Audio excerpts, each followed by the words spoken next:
Welcome to the BizGrowMojo podcast, the podcast where we get into real talk about business ownership, growth, marketing, learning lessons, and advice with real business owners. Here's your host, Ryan Amon. Now, let's get down to business. I'm pumped to get this rolling. Let's go.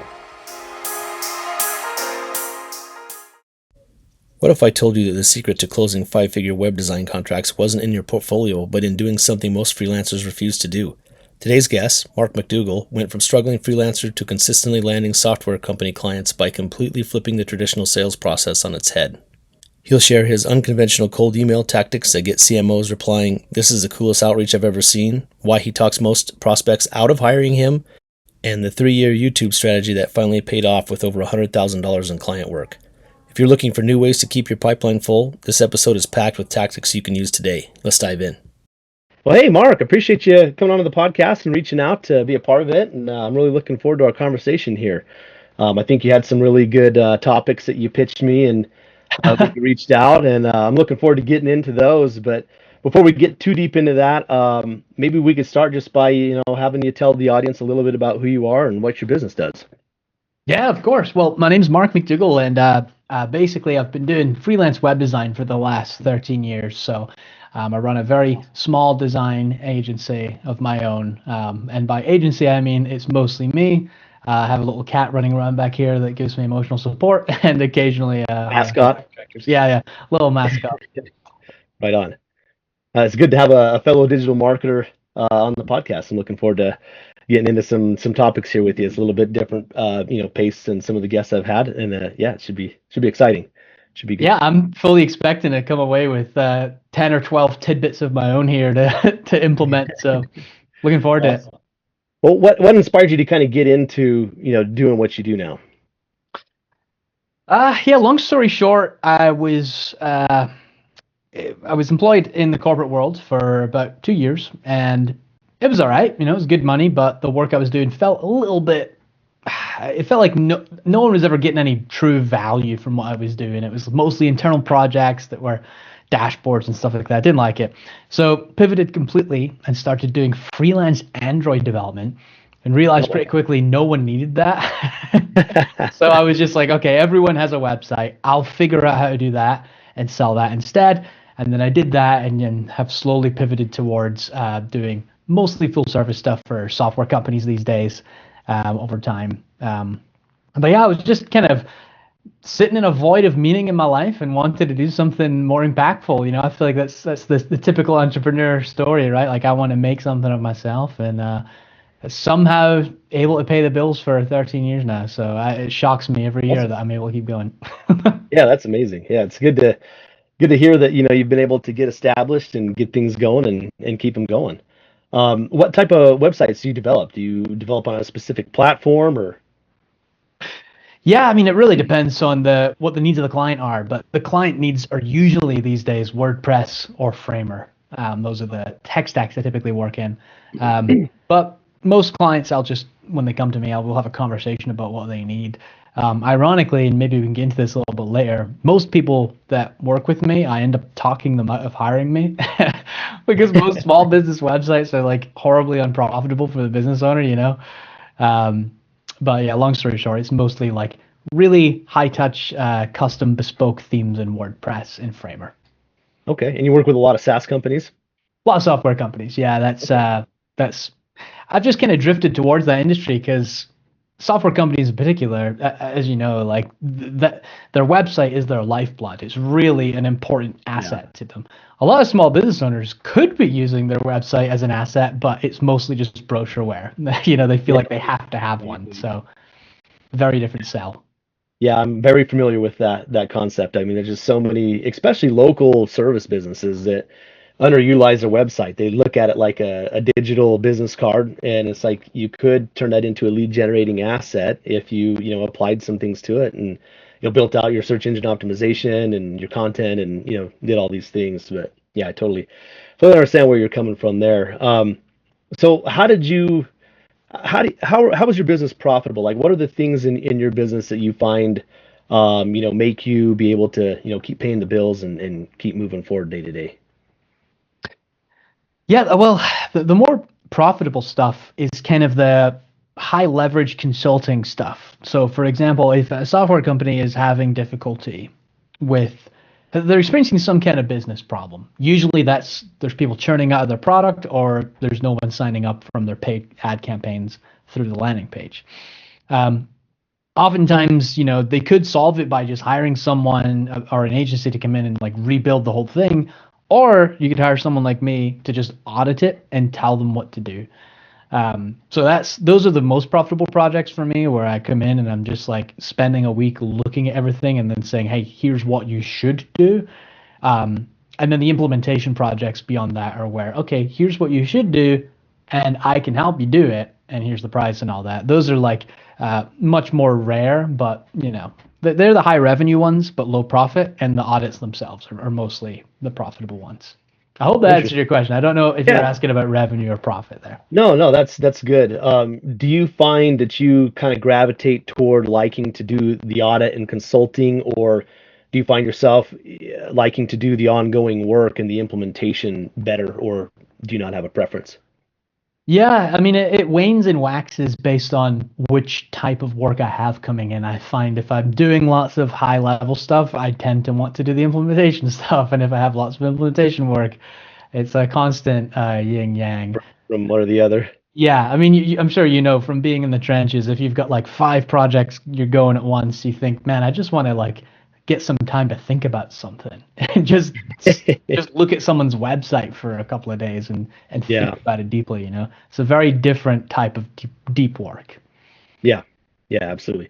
Yeah, it's good when you can kind of find that balance of, you know, not being so deep into the same thing for so long that you can get a little bit of, change things up a little bit and be able to keep the interest level there and not just feel like you're, 10 feet deep in the exact same thing, every day. That's one thing I love about what I do is just there's a lot of, I feel like the spectrum is wide of the things that I need to do for my clients doing search engine optimization. So I feel like there's a pretty broad spectrum of things that I can do. I don't get too bored on anything, and it's good to be able to find that. What were some of the early wins and breakthroughs in your business? Do you feel like that really kind of helped you get established and, you know, be able to tell yourself, okay, yeah, this is working for me? Yeah. So, all right, I have an interesting one that um, maybe the listeners can relate to this. I feel like every entrepreneur has a couple of these stories where they're like, I'm a complete idiot. Why did I do this? It was a terrible idea. And then one day something works and you're like, oh, this is why you're supposed to do it, right? Well, I remember I was like really struggling back in, must have been 2015 or something, when I was like a couple of years into doing generic small business website design. And I'm like, man, it's just not working. And bank account was really dwindling. And I had a couple of 2 clients come in back to back, and I was experimenting with a completely new sales strategy, starting with discovery, paid discovery. Normally, prior to that, I was just doing like the standard, I guess, web design process where a client comes to you and you just kind of throw a proposal at them and then cross your fingers. And this time I was like, look, I'm not going to do that. I'm going to try and do, I'm using air quotes here, the responsible thing and start with a paid discovery project first. And both of the prospects ended up signing with me, and I was shocked with that because they subsequently resulted in like pretty big 5-figure contracts, which for me at the time was life changing because it meant not only was I not going to be homeless, but I was able to actually like completely platform myself for success for the next like 5-6 years, because I can then hire someone for marketing. I can, take a step back and work on the business and not just be constantly desperately looking for work. So yeah, one of the big aha moments for me was like, slow down, try to, if you've got someone that seems relatively interested in what you're trying to do, a potential prospect, try to slow down and help understand what they're trying to achieve. And oftentimes that's a really difficult process, and you should charge for that. Paid discovery was like the first big aha moment for me, I would say. Yeah. That's awesome. Yeah, we used to do that a lot in the agency that I used to work for in the earlier days. We would do a paid audit where we would dive deep into everything that, was wrong with kind of their presence and what they were doing. And then we would take that into, kind of a proposal from that and say, here's what we want to implement for you. And it seemed to work really well, but at some point we just kind of stopped doing that. I think there was more people in the industry that were kind of doing that part for free a little bit more, so we kind of geared away from it. But that's interesting. How did you typically line those up to continue doing that? What do you mean? Like, what was are you asking what the specific process was for Yeah, closing? I'm just curious how you would typically, line up those prospects to do those paid, audit projects. Yeah, yeah. I guess there wasn't anything particularly magical about what I was doing. I think the the thing that I think was really working for me was really pushing back on the prescriptive parts of the project they were looking to do, and asking why a lot, almost to the point that they were really annoyed with it. I think that set me apart significantly, because most people that these prospects in particular that we're talking to were chomping at the bit to work with them. They were like, "Oh, come on, let's do this. It's $20,000." They're throwing over proposals, and I was the only person that was like, "What if we just don't do this? Like, why is this so important? Who cares?" And doing that gives the prospect a little bit of space, I find, to relax, but then also they're getting a little taste of what it would be like to work with you. And that kind of frank honesty, non-self-serving honesty, is quite rare in the industry. And it seems like you uncovered this too when you were doing paid proposals, right? Everyone's chomping at the bit to just fire these things off for free. When someone says, "Hey, I'm not going to do that," prospects are like, it's kind of a pretty strong pattern break. What are you doing? Absolutely. Why not? You're not going to do this? That's very strange. So I don't know. Maybe that was the magic bullet for me. Who knows? Yeah, no, that's interesting. What type of marketing have you found that's worked well in the past, and still to this day, that's kind of allowed you to continue lining these opportunities up? There's a couple of things, and for listeners that might be hoping to reproduce some of this, I'm coming at this specifically from the angle of like a freelance designer. So I don't think this would necessarily work for like a pizza shop or something. But for me, you're still there. Okay. For me, the marketing channels that worked have been the online platforms that have ongoing clients come in. That's for like if you need something short term but maybe lower profit.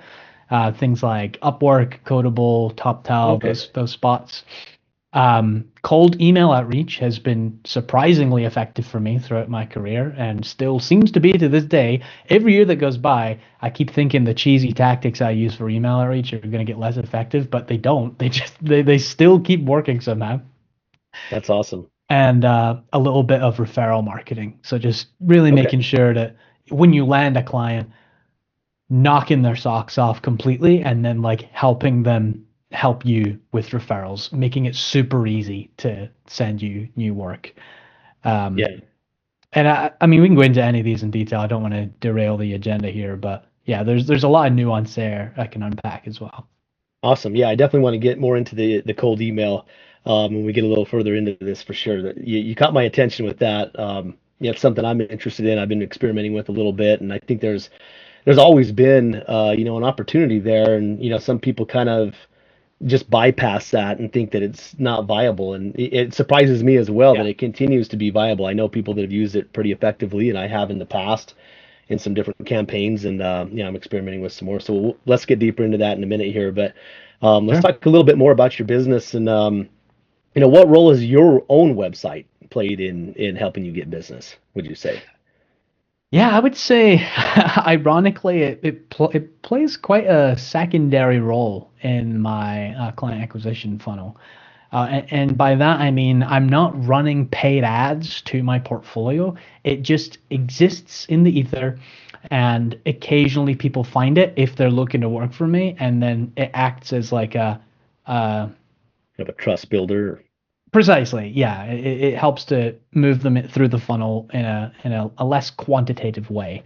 I forgot to mention, actually, recently YouTube has been really good for me in terms of closing new first-hand clients, meaning not going through a platform or anything, just straight from social media.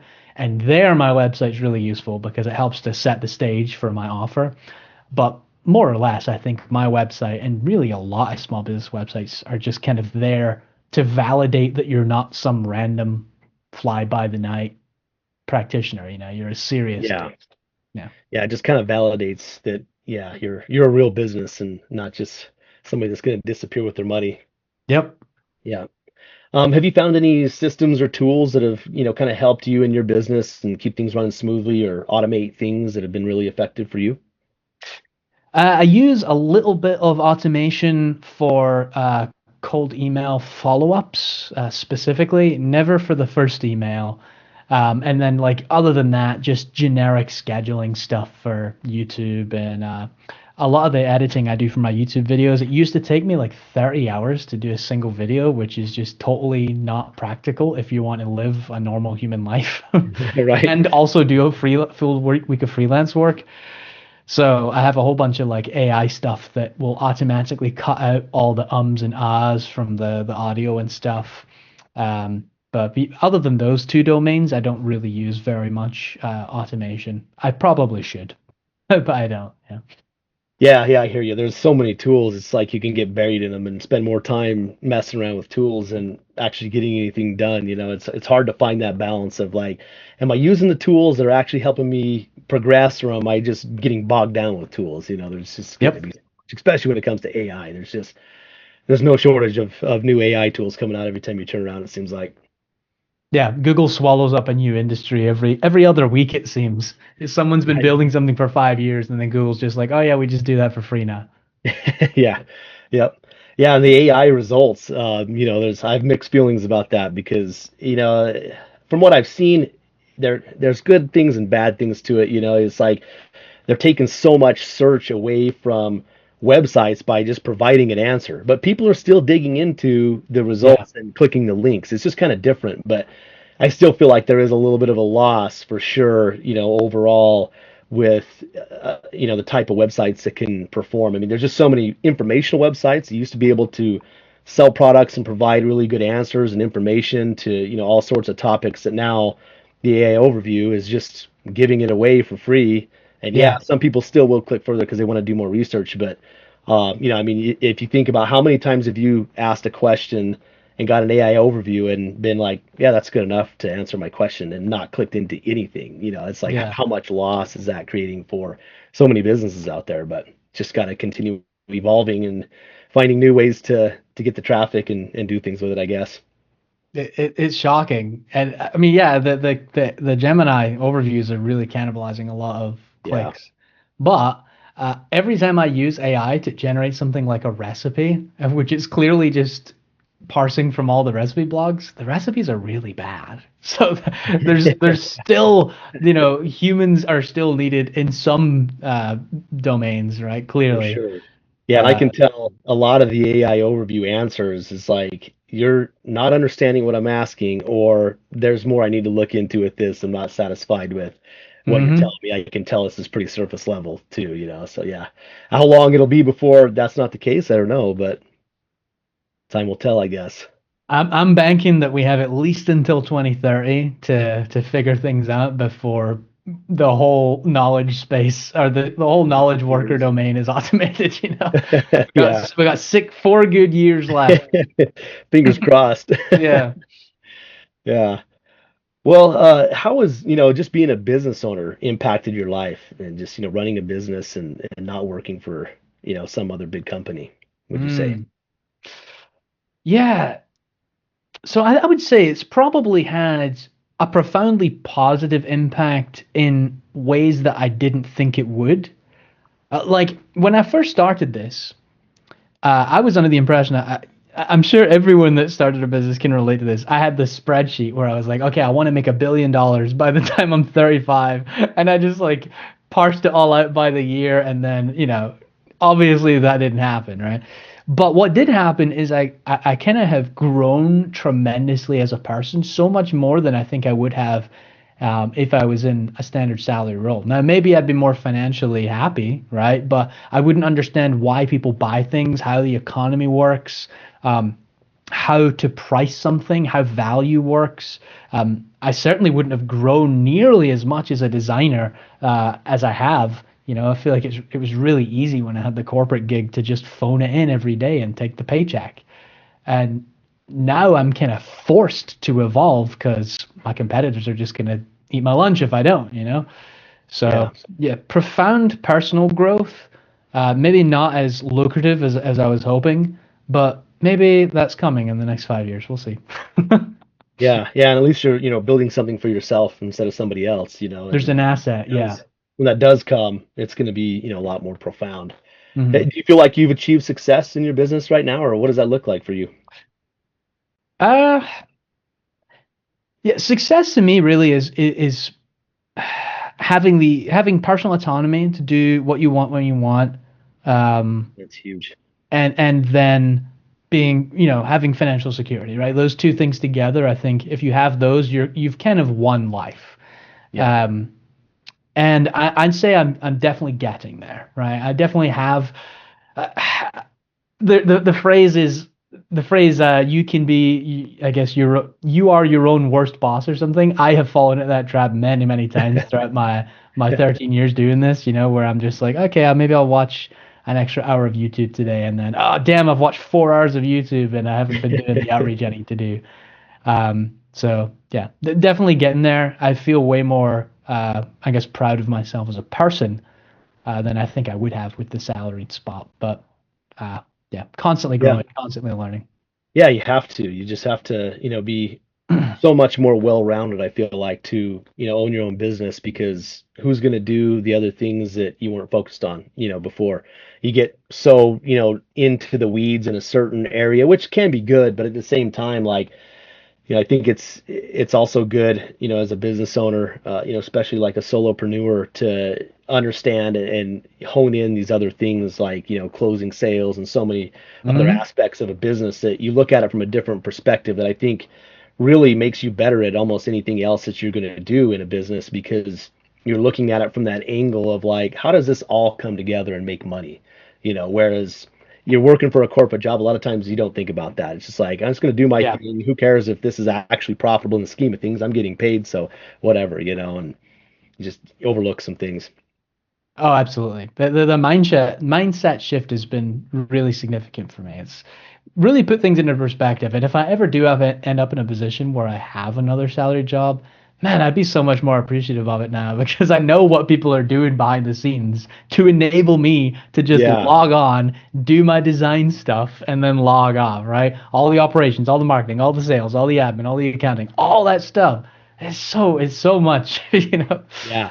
Yeah, I agree with that. I think everybody should be self-employed at least for a while, because yeah, I think you would be a much better employee after seeing the other sides of hmm it. I mean, I've always felt like I had a pretty entrepreneurial mindset when it come to that sort of thing, but being self-employed has definitely opened my eyes to some aspects of, like, especially sales and some of these things, that it's like, yeah, this is a lot of work to actually bring business in, that you don't really think of, as an employee, even if you're fairly close to that sometimes, unless you're actually doing it on a day-to-day basis for a while. I think there's a lot of stuff that you can overlook, and yeah, it can bring a new level of appreciation to what it takes to make a business successful as a whole, and not just one part of it. Absolutely. Yeah. That said, would you ever go back to being employed again? If this, I mean, I don't think it would be. I don't think I could honestly say no because who knows? I could, have some horrible tragedy hit me in the next Never say never, year. right? Never say never, right? I mean, you always want to keep that back pocket. But for me, the way I phrase it is like, hey, if things don't work in the business, my worst case scenario is most people's only option. Right? Yeah, Worst yeah, case scenario, I'll go back and get a job. Most people have no idea how to make money in the world without a job, right? That skill in and of itself is huge. is truly valuable. Yeah. Yeah, I just saw a quote, that was very related to what you just said the other day. That was like, your best case scenario is my worst case scenario as a solopreneur, or something along Right. those lines. I love that. It's a really good way to look at it. And for some people, maybe that's not the case. It's their best case scenario is being employed, and that's more power to you if that's the way you feel. But it's hard Yeah. for me to just continue, being employed forever and not branch out and do something on my own and see where it takes me. I would really struggle, I think, to just have, because it's so deeply motivating when you close a new project and then you're like, if I can find a way to deliver this in 2 weeks and really knock their socks off, and then I can close another project, I'm gonna have a record breaking month. As opposed to, all right, well, here's my $5,000 salary every 2 weeks. Okay, I guess I'll just keep. It's just totally different, I feel like my dopamine circuits in my brain have been fried from entrepreneurship. It would be quite hard to go back to the drip feed salary Yeah, approach. absolutely. Yeah, yeah. It's just so different, and it's just so much more motivating to be figuring all the things out, and making your business move forward. It's just, Mhm. yeah, it's hard to explain to somebody that's never tried to do it, I think. Absolutely. Well, let's dive back a little bit, into a couple of the things that you mentioned, in your pitch to come on the podcast. I'm really interested to hear some of your cold email tactics and a little bit more about that. Sure, sure. All right. So I wrote down a couple of them because some of them are totally wild, and I'm like, I need to remember to talk about this one. But okay, here's my general philosophy with cold email. And I've sent probably what, like 20, 30,000 cold emails over the past decade and a half. And I have been that guy that sends the crappy cold emails that you just hate receiving. I've made the mistakes, and hopefully people listening will be able to avoid making these same mistakes. Yeah. But generally speaking, I'm talking about like sending emails that are attention grabbing above all else. It's kind of like when you're on YouTube. The general philosophy that people give you when you're making videos is that your title and thumbnail are way more important than the actual video itself. Because if no one clicks on it, they never get to see it anyway. I have the same philosophy with emails. And the subject line and the first sentence of your first follow-up email is where I'm really hitting people with like crazy stuff they've never seen before. And for context, I'm emailing usually CMOs in moderate to large software companies. And I regularly, every 3 to 4 replies, will get someone saying something like, "This is the most cool cold outreach I've ever seen. Here's my calendar. Book some time with me."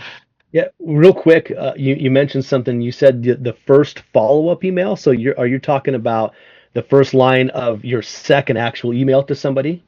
Yeah, yeah. Thanks for asking. The two big like high leverage points are the subject line itself, and then yes, the first piece of text in the body of the first follow-up email.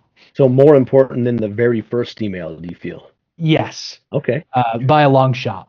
Because like once you've got well, I guess it will make more sense once I talk about specific kinds of emails I'm sending. But once you've got someone to open your email, in my eyes, you've kind of already solved the attention problem. So you don't really the actual content of the email is solving a different problem.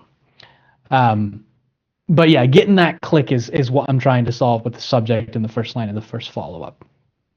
So So now, do you want me to go through something? Sorry, go ahead. oh, sorry. Yeah, yeah. I just had a question about that. So do you pay attention to like the open rate of your first email, and does that impact your first follow-up, or will you do your follow-up basically the same whether or not you've noticed that they've opened the first sequence? Good question. It does depend on the sequence, but more often than not, yes, the follow-up is completely different. If they haven't opened up the email, I'm gonna send, excuse me, my first follow-up is gonna be way weirder than if they've already opened it and I see they've probably read through the body. Because at that point, I'm still kind of this irrelevant blob in their inbox, and the goal is like to get them to click. So Okay. let me run through one of my campaigns real Yeah. quick so I can lay a layer of context here, because I think it'll Sure. make a lot more sense.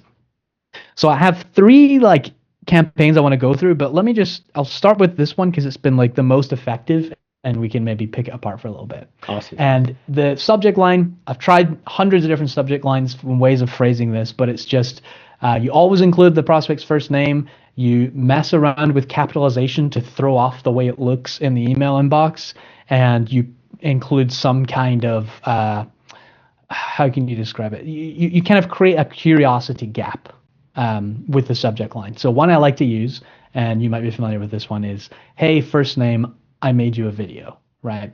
Initially, that's like, okay, what? Why did you make a video? That's strange. Who sends videos these days? It's 2025. And then but the whole purpose is like, what is this? I'm not trying to be clear about the offer. I'm just like trying to stand out. Get that interest.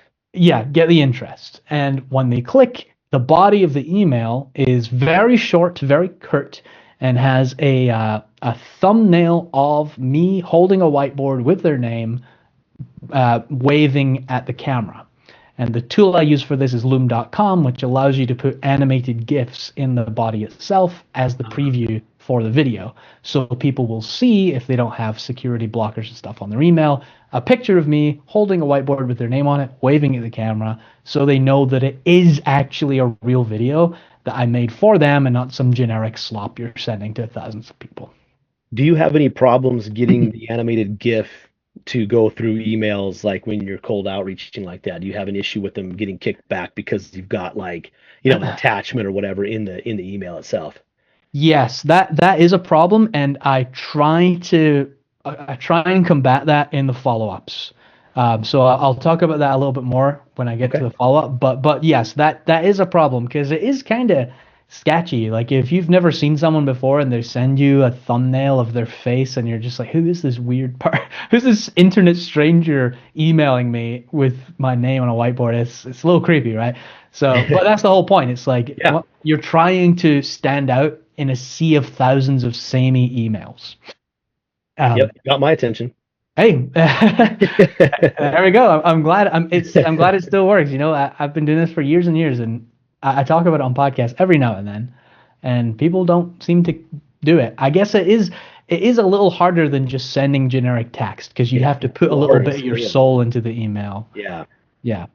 So, but the body of the email, very straightforward, and usually there's a PS at the bottom of the email with some bolded text with talking about something novel about either their approach or their company, or something that shows that you've put in a little bit of effort to research who you're talking to.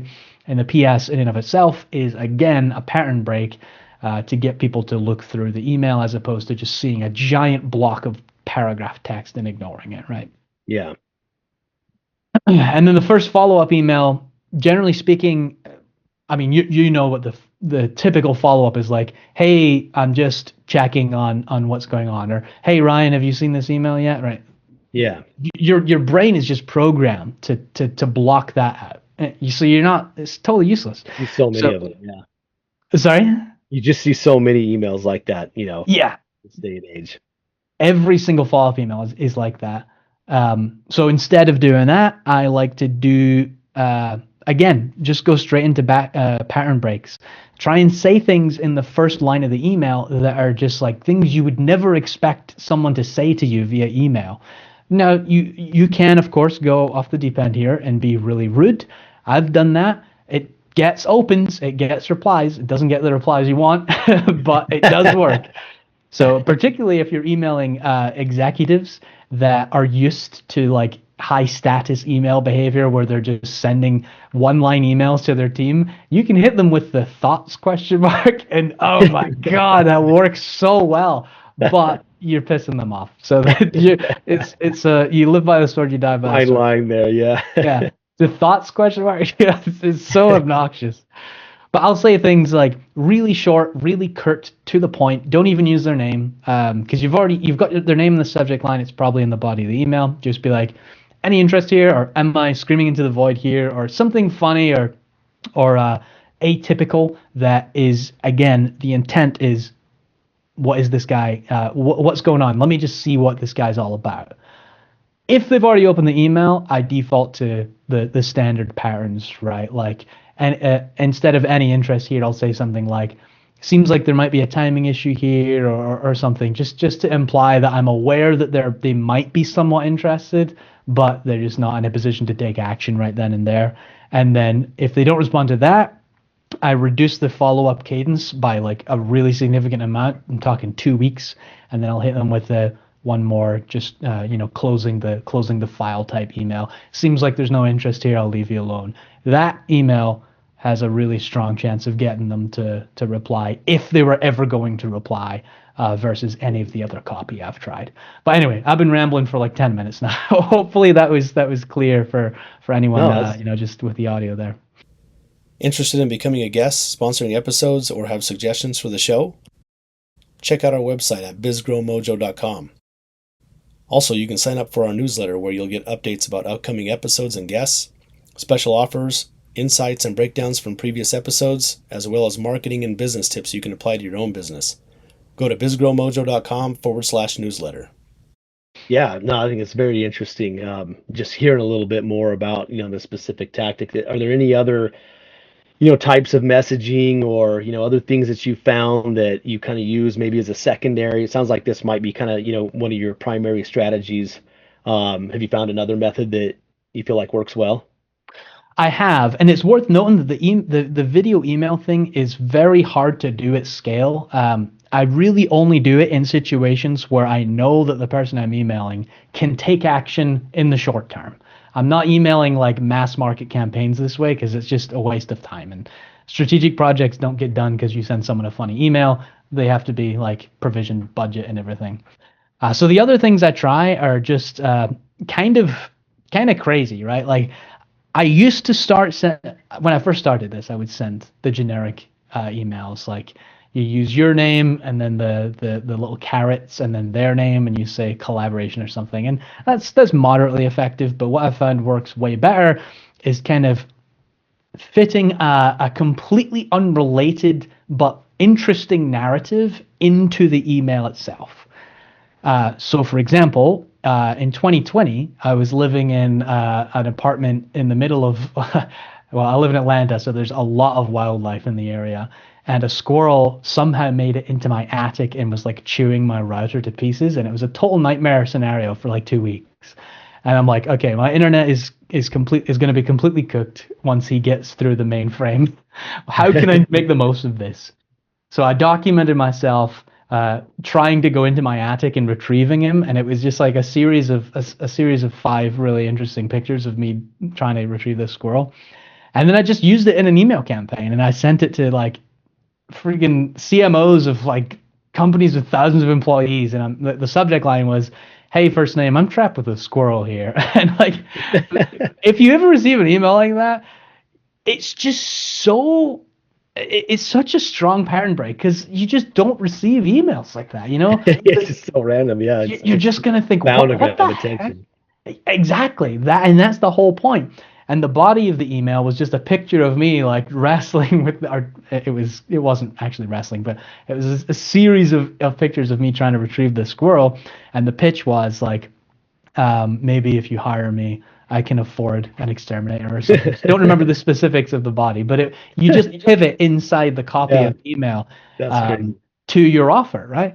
So just something totally off the wall. Something that if you received an email that had that subject line, you would 100% open it, like 100%. You just to see what it is. That's a good subject line. And I have a couple other crazy ones as well, but that's like my main one. I revive that every couple of years to see if it still works, but it feels a little strange because it's definitely not as effective because the whole premise was like, we're in this mutually shared lockdown situation in COVID. Oh, yeah. So I literally can't leave my house and I'm living with this rodent. So there's not that same like camaraderie there that there was with the campaign initially. But it gets, I think I had like a 50% reply rate on that campaign. It was wild. Most of the replies were just kind of laughing though. It wasn't like serious replies. They were just like, this is funny outreach. You got their attention though.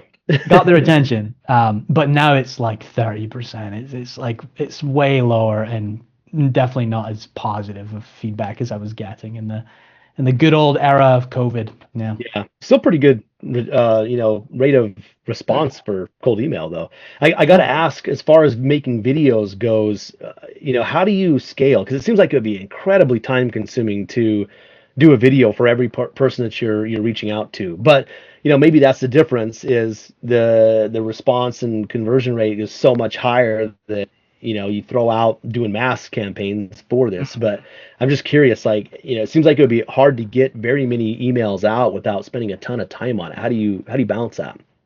Yeah, I mean, to be totally transparent, my answer is I don't. I just I can't scale the video stuff, and it's because I can't scale it that it's so effective. And because I know I can't scale it, I have to be very judicious about who I'm emailing. For instance, when I send you the email, I'm thinking I think I could really knock a podcast chat out the park. It seems like Ryan could take action on it in the next couple of weeks. Let's go for it. Let's see if there's a good fit. As opposed to just like going through Apple Podcasts and boom, boom, boom, boom, boom, sending an email to every single person. It's really more about just super targeted outreach and who you're going to reach out to begin with, and doing the research and knowing that it's somebody that you can probably work with anyway, and that sort of thing, as opposed to trying to build any real scale to it. It sounds like. Mm-hmm. Yeah. And that's that's a bit of a problem, right? Like you scaled an agency, you know how hard it is to go from solo to having a team to having a large team, and you need some way to automate marketing. That's why I pivoted to YouTube, because I was thinking, okay, the video outreach thing, I can manage it solo and it works for me, but I need leverage in order to eventually hire people, or just scale my fees, or make more income than like a standard employee's freelance. Yeah. Well, it's definitely interesting. I think a lot of people could utilize it. I feel like I could probably utilize it, and I've been kind of playing with some similar ideas, not quite exactly down that road, but I like the idea of doing like the pretty targeted outreach, because yeah, you can scale stuff, but then you have, more problems with emails bouncing and, all these other things that come into play that I feel like you end up spending time on versus, dialing it in more. You have less of those type of problems, and you have less emails that you're going to have to scrape or get a hold of in some way, and that sort of thing. So it's just kind of like, pick your heart, I guess. Yeah. Pick the problems that you want. And yeah, I've played around with automating cold email. At least in my experience, it's a nightmare, especially if you're trying to automate the first email. It's just, you're talking sub 5% open or reply rates, like sub 20% opens. Even with the really novel stuff, I don't know. There's just something about it when you decide to use automation. There's a meaningful shift in your strategy that I think recipients can sense. Yeah, I think so too. I agree. Well, you mentioned your YouTube channel. That's another thing I'd like to get into a little bit. Yeah, sure. Tell me more about that. How did you, sounds like, I think if I remember right, you said you've got like 5,000 subscribers. How did you even get to that point where you've got 5,000 subscribers? Tell me a little bit about that. All right, here's the YouTube secret for anyone that wants to grow on YouTube. If you want to even have a chance at succeeding, you must commit to one upload every single week for 3 years, and you can't miss a single week. Wow. That's the price of entry nowadays. If you can do that, you will succeed on YouTube. And 3 years in particular is a very specific and intentional time horizon, because I think, in my opinion, it's just about as long as you need to learn how to do it right, plus how long the algorithm needs to figure out how to promote your content, plus an extra year for just random chaos and nonsense that happens when you're on a crazy journey like this. So that's what I did. I just constant uploads, nonstop uploads for 3 years, every single week. And it wasn't until the 2-year mark that I had my first even remotely high volume video, right? I mean, I'm talking every single video was sub 1,000 views, and then boom, 100,000 views. And then from there it was, pretty moderate across the board. Wow. Yeah, I mean, that's how I got there. Still have a lot to learn, and still need to keep going. there's, I guess we can get into this, but there's been a little bit of a problem with too much success from YouTube that we can jump into that's caused me to slow down my cadence. But yeah, it's a struggle. Going the distance is very hard. Yeah, I think so many people underestimate that, when they try to do anything with social media.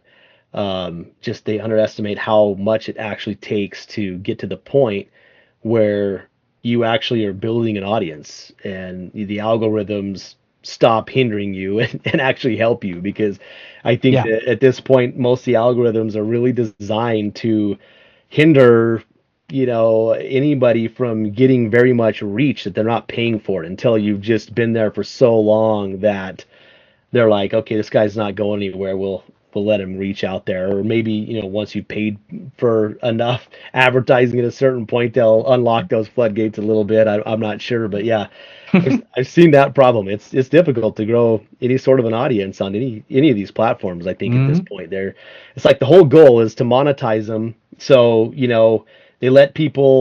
open the gates enough for people to get interested and find an opportunity, and then as soon as they figure out how to monetize that, then they lock it down.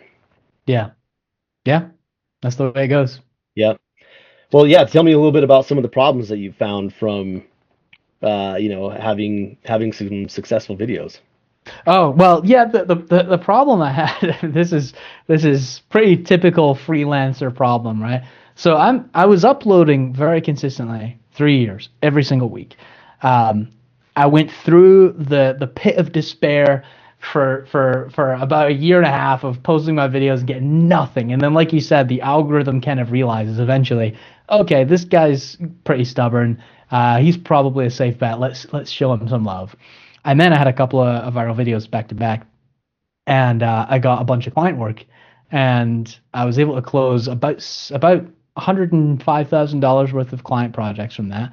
But I ended up getting flooded with work at the same time. So I was in my head, I'm like, oh my gosh, I have to service all these projects. And then typical freelancer, I stopped marketing because I'm just like, I need to service these clients. And then 6 months later, I'm like, oh no, my pipeline is completely dry. My pipeline is completely dry. So now I have a system in place where I'm constantly doing marketing every single week. The YouTube videos, they're getting edited. I have an editor helping me now. I have some AI tools helping me to do a lot of the rote, boring stuff. And I just had to come to terms with the fact that it's not acceptable to be spending 30 hours on a YouTube video every week. If I'm growing a business, I have to be able to do marketing during the week, not on the weekend, right? All my video work was being done on the weekends, and I just didn't have a weekend for almost 3 years. And that's just not practical for a human being. So at some point, yeah, it's going to become unsustainable. yeah. Yeah, it just doesn't work for a very long period of time, and that's what it takes to really succeed on YouTube. You have to commit to doing it on a time scale of years. Otherwise, like you said, your content just, the algorithm doesn't care. You're nobody until you've been on the platform for a couple of years. So, yeah, a little bit of suffering from success, but also suffering from just a lack of a good system for building the business. I don't know if you've ever, if you're familiar with the book, the E-Myth. Have you read that before? I've heard of it. I haven't read it. It's such an amazing book because it basically describes the problem that I ran into almost exactly. Someone is good at a task or good at some kind of service, and then they think they can launch a business around that service, and then they realize they don't know how to run a business, and then they just run into all sorts of problems. I read that book back in, I think, 2014 when I first started, and I was thinking, I'm not going to make any of these problems. Proceeded to make every single problem in the book. I could create every single problem in that book. Oh my gosh, it's typical. Yeah, I think it's easy to underestimate, what it takes to actually run a business until you dive in. But how do you find out if you don't dive in? Exactly. Yeah, you learn a lot about yourself. Yeah. Tell me a little bit more about what your YouTube channel is about. What do you talk about typically on there? What have you found success with topics and that sort of thing? Yeah, so the whole premise of the channel is kind of to just document what I was already doing in my freelance business, and then repurpose it as content. So the channel is about designing really complex software interfaces and how that actually works. Because I think a lot of people, well, maybe not a lot of people, but people that haven't had very much design experience will often think, oh, I don't know how to do design. I'm not talented. I'm not creative enough. But interface design in particular is very formulaic. You're just following rules of the visual hierarchy and font weights and using clever tricks with color to pull visual attention. And the whole purpose of that channel is to show people how to do that. So each video is me redesigning a popular interface like Facebook, YouTube, Instagram, something that most people have heard about, and just walking through exactly what I'm doing. And I found that was useful in two ways, because it made me a better designer. Every week I'm having to do some new redesign task. But also I kind of realized that even though my videos were only getting a couple thousand views, the algorithm was giving it to the exact people that were interested in it, which just so happens to be my ideal client profile, right? These are software company, usually head of design or CMOs, that are struggling with some sort of business problem because their interface sucks and they're looking for solutions. And that's why I'm a big proponent of like jumping into the social algorithms if you're a small business owner, because they really know people very well. Even if your content only gets a handful of views, it's probably very targeted views, very high buying intent. So yeah, I've only got like 5,000 subscribers, but I've closed quite a lot of revenue from these from the YouTube channel, and it's been shocking to me. I was genuinely had a worldview shift when that started happening. Yeah, That's awesome. Yeah. Now you do a lot of conversion optimization for your clients and that sort of thing, right? yeah, that's been my bread and butter. At least I think I'm pivoting now to more complex software stuff. But yeah, the main core problem I solve for people with marketing websites is there's not enough people doing the thing I want them to do on this landing page. How do I make them do it? Awesome. Yeah, let's jump into that just a little bit. I got a couple questions around that. Sure. What are some of the most common mistakes you see people make with their landing pages? I think this would be super beneficial for the audience to be able to hear that and maybe utilize it to steer clear of some of those issues. Yeah, absolutely. And the good news is the most damning mistakes are easily fixable. Even if you're using something like Squarespace, right? You just need to get a few things right, and you're probably fine. The biggest mistake by far, the most damning one, that's just going to cause people to drop left and right, is not clearly communicating the problem you solve or the reason why someone should care immediately upon visiting the site. And this implies several things. It means your site needs to load almost instantly, because especially nowadays, no one's sitting around for 5-6 seconds for your logo to spin around while your content renders. You need extremely clear copy with like less than 10 words in the homepage hero, and you need some sort of compelling emotional imagery to get people to continue to move down the page. Those are the main things. If you can get those right, everything else usually helps it, or usually fixes itself. But when people come to me with conversion problems, that's always the first thing I come to. Like, how can you explain what's uniquely valuable about your business in less than 10 words? Just put that as your homepage hero. Then you can get into all the other stuff like social proof or a sense of urgency, et cetera, et cetera. Yeah, no, that makes a lot of sense.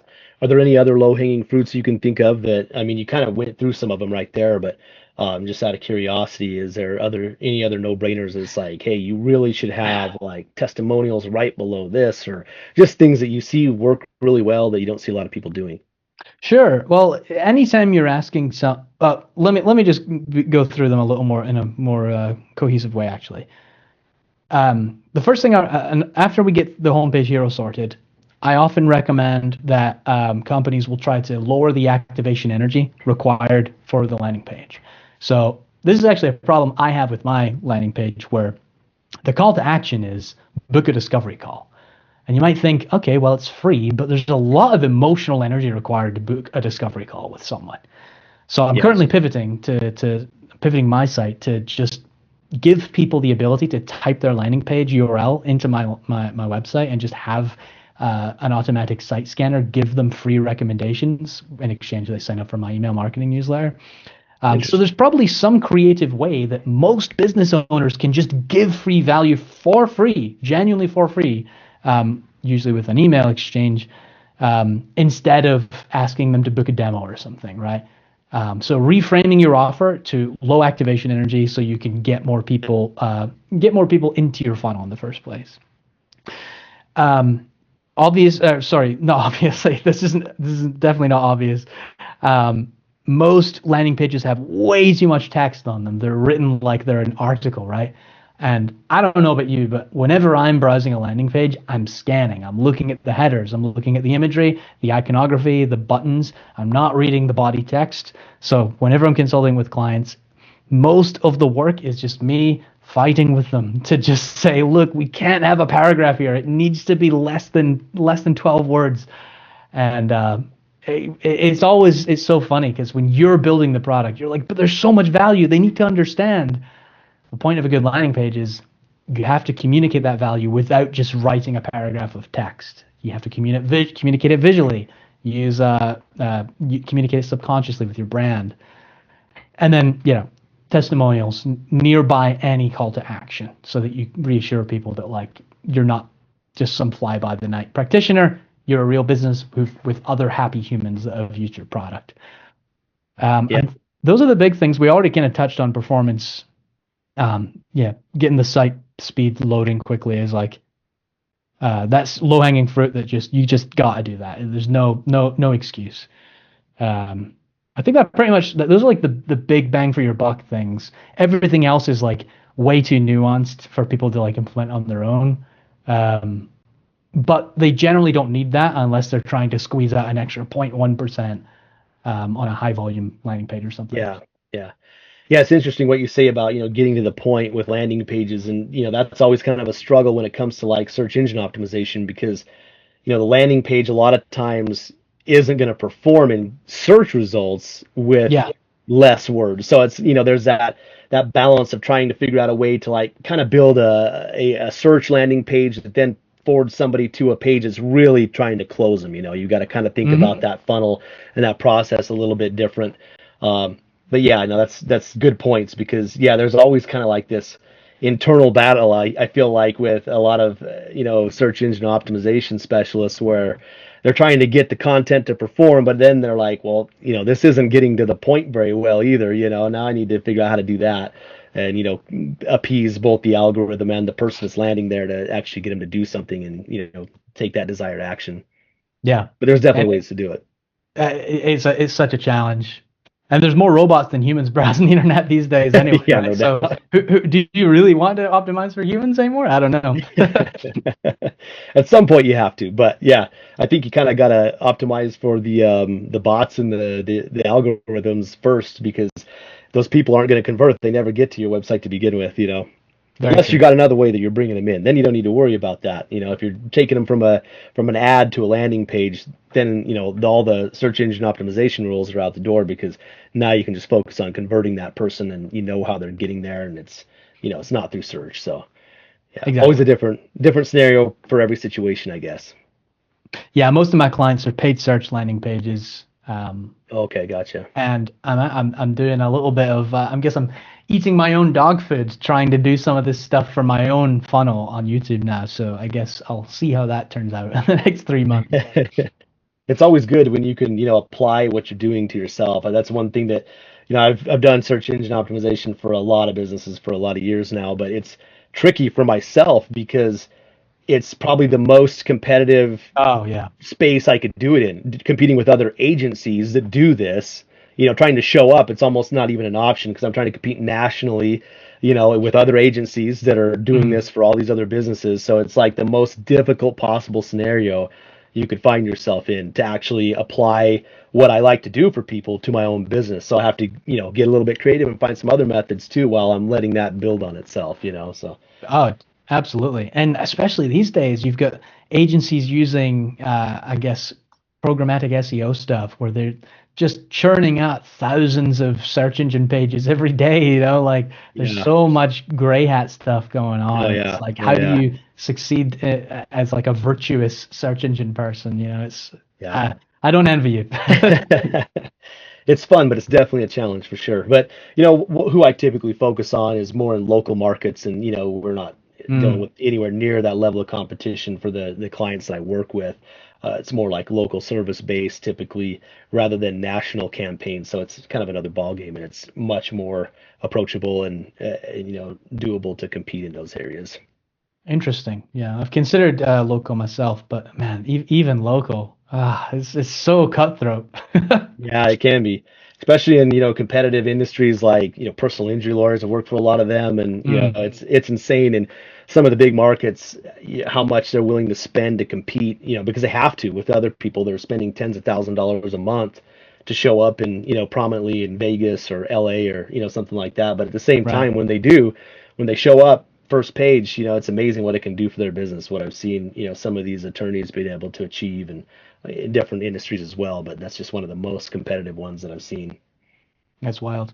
Sounds like what you're telling me is if I want to succeed in search engine, I just need to move to the middle of nowhere and then just own the market, own the First thing, you're five. going to have a lot less people, coming to your site too. So it's Yeah, hard to yeah, find that balance sometimes as well.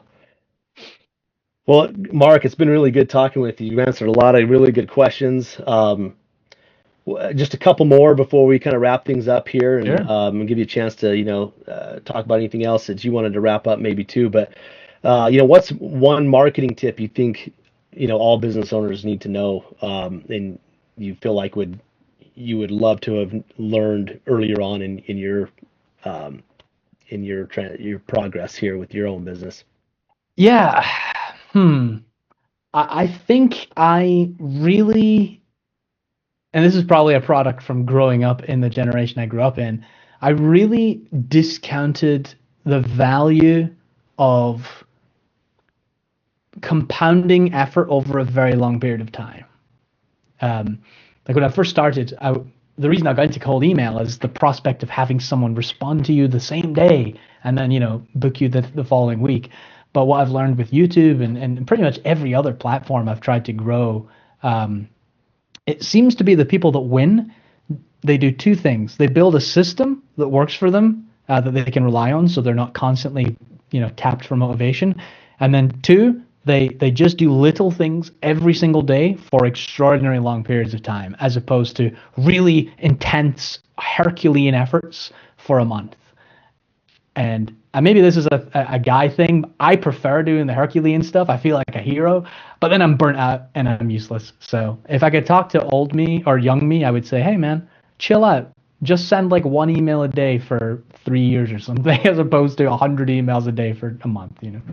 Yeah, I can really appreciate that because I think that applies a lot to, what I do with search engine optimization. People don't realize that you're not going to have a brand new site that's going to show up number one in a competitive market in a month because it's kind of like YouTube. Google is learning, what your business is about and learning where you fit in, and it just takes a few months for them to even start to understand that. And they're just not going to Mhm. show your business for, several months of actually doing the work and putting the effort in. It's going to take a little while for the algorithm to understand and actually start to show the business, prominently, especially. Yeah, that's it's a truth in pretty much every pursuit worthwhile pursuing, right? You gotta go the distance. Yep, absolutely. Great advice. Any advice for listeners that, maybe are looking to get into a similar business like you do? Ooh, that's a doozy. I talk at these. There's a couple of like local design camps here in Atlanta, and I'll do little presentations for them all the time. Um, I think if I'm speaking directly to someone who's in the design realm and wants to be build like a freelance career or start their own agency, I always encourage people to. Of course, you're a good designer, and that's the important first step. But you really have to learn how to grow a business. You need to learn sales and marketing. In particular, you need to learn marketing. The thing I tell the little fledgling designers that are starting their careers is nothing else matters if you have a healthy pipeline of quality clients. Because you don't need to be good at sales. There's always someone else in the pipeline to try, and eventually you'll learn. You don't need to be a good designer because you don't really need the referrals if you have a constant inbound supply. And there's something else, but marketing seems to be the big differentiator. If you know how to do marketing, you will succeed in this space. And it doesn't matter if you're the best designer in the world. No one cares if they don't know who you are. Yeah, that's good. That's good advice. Any last thoughts? Anything else you wanted to cover? Nothing. I wrote down a big list of things I was going to say, but you've been so thorough. I think we've knocked everything out here. I appreciate it. That's just about everything I wanted to talk about. Thank you. Well, I appreciate it as well, Mark. You had a lot of really good advice. I think this is going to make for a great episode. I really appreciate you reaching out to come on the podcast, and I think it's been a really good conversation. Where can people go to learn more about you and your business and connect with you?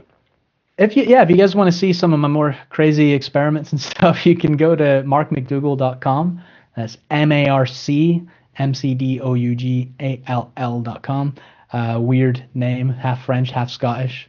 And I've got a bunch of ramblings on there, a couple more podcasts, and a little newsletter with some cool stuff too. Awesome.